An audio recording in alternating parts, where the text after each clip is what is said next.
अंचल के रूप, रंग और गंध को अपनी समग्रता में प्रस्तुत करने के लिए जिस कथाकार को हिंदी साहित्य में सर्वाधिक महत्व और प्रसिद्धि मिली है, उनका नाम है फणीश्वर नाथ रेणु।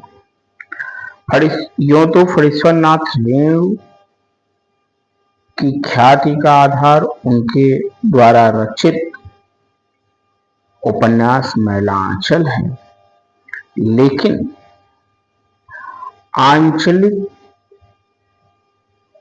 कलाओं को सहेजने की दृष्टि से, आंचलिक जीवन के रूप, रंग, गंध को कथा फलक पे उभारने की दृष्टि से रेणु की कहानियां बहुत महत्वपूर्ण है।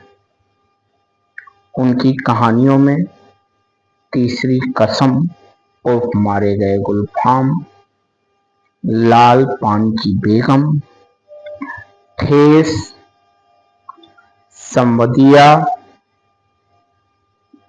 आदिम रात की महक,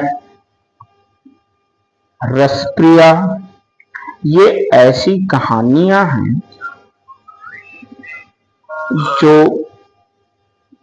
लोक के मर्म को कहानी के फलक पे उतारती हैं।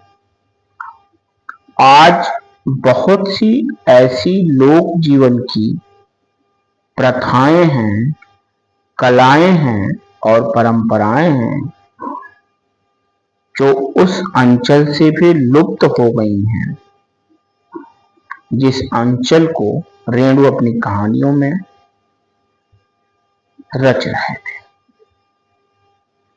इस दृष्टि से अगर हम देखें तो बहुत सी ऐसी परंपराओं और कलाओं को सहेजने की दिशा में रेणु ने महत्वपूर्ण काम किया है।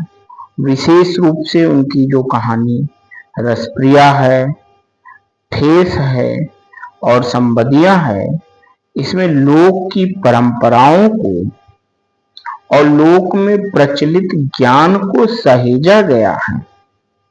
पंचकौड़ी मृदंगिया सिर्फ गायक वादक नहीं है, वरन वह एक गुणी आदमी है। ठेस कहानी का श्रीचरण और संवदिया कहानी का हरगोविंद अपने आप में ऐसे पात्र हैं जिनकी आज भी हमारे समाज को आवश्यकता है और कहीं न कहीं वो हमें गति और हमारी मति में सुधार के लिए बहुत महत्वपूर्ण है। रेणु भाषा के ही स्तर पे नहीं, जीवन के ही स्तर पे लोक और अंचल को जीते हैं और उसे अभिव्यक्त करते हैं। इस दृष्टि से रेणु की कहानियां महत्वपूर्ण हैं। हम जल्दी ही उनकी कहानी तीसरी कसम और मारे गए गुलफाम पर चर्चा करेंगे। धन्यवाद।